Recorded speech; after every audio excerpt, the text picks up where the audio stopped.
আসসালামু আলাইকুম বন্ধুরা, আশা করি সবাই ভালো আছেন। আজকে আপনাদের জন্য একটি সুন্দর ভিডিও শেয়ার করবো। সেটা হলো নদীতে যারা খুব ছোটো ছোটো সেলফি মাছ ধরতেছে, আর দেখে আমার খুব ভালো লাগলো, সেই জন্য ভিডিওটা আপনাদের সাথে শেয়ার করবো। দেখেন নদীতে এত সুন্দরভাবে যারা মাছ ধরতেছে। এটা হলো আমাদের ফেনী রশিদিয়া মাদ্রাসার পাশে যে কালিদাস পাহাড়ি এক নদীটা আছে, ওই নদীটাই মূলত। এই নদীতে এই বন্যার সময় কিন্তু প্রচুর পরিমাণে মাছ পাওয়া গেছে বন্যার পরবর্তী সময়। এখন বড় মাছ পাওয়া না গেলেও কিন্তু ছোট ছোট খুব সুন্দর মাছ পাওয়া যাবে। দেখবেন জেলেরা যখন জাল টেনে করে নিয়ে আসবে তখন খুব সুন্দর মাছ। আমরা যারা গ্রামে থাকি বা শহর থেকে গ্রামে গেলে কিন্তু এই ধরনের দৃশ্য জেলেরা মাছ ধরতেছে প্রায় দেখা যায়।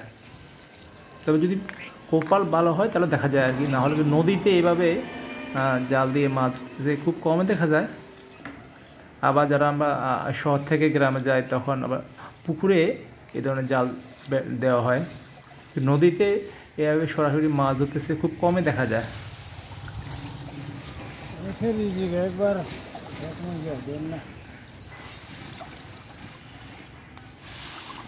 এই তো মোটামুটি অনেকটা গুছিয়ে নিয়ে আসছে তারা অলরেডি।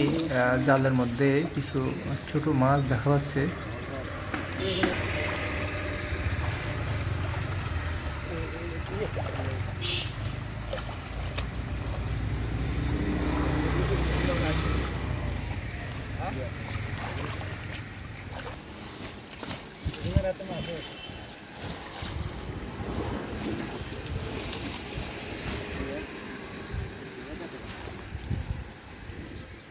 পানিতে যে গাছের পাতা ছিল সেগুলো জালের সাথে উপরে চলে আসছে, সেজন্য সেগুলা পানিতে ভেসে দিচ্ছে।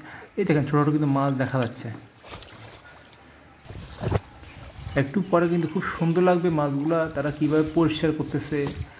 অনেক এখানে আবর্জনা আছে, এই আবর্জনাগুলো এক পাশে থাকবে আর মাছগুলো এক পাশে চলে যাবে।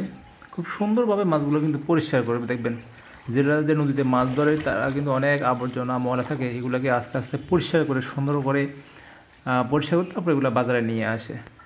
দেখছেন অসংখ্য মাছ দেখা যাচ্ছে, কিন্তু পানির মধ্যে কালো হয়ে আছে, মাছ দেখা যাচ্ছে না এখনও ভালোভাবে। ওই লোকটার পায়ের নিচে চলে আসে, এই যে এখন স্পষ্টভাবে দেখা যাচ্ছে মাছগুলো।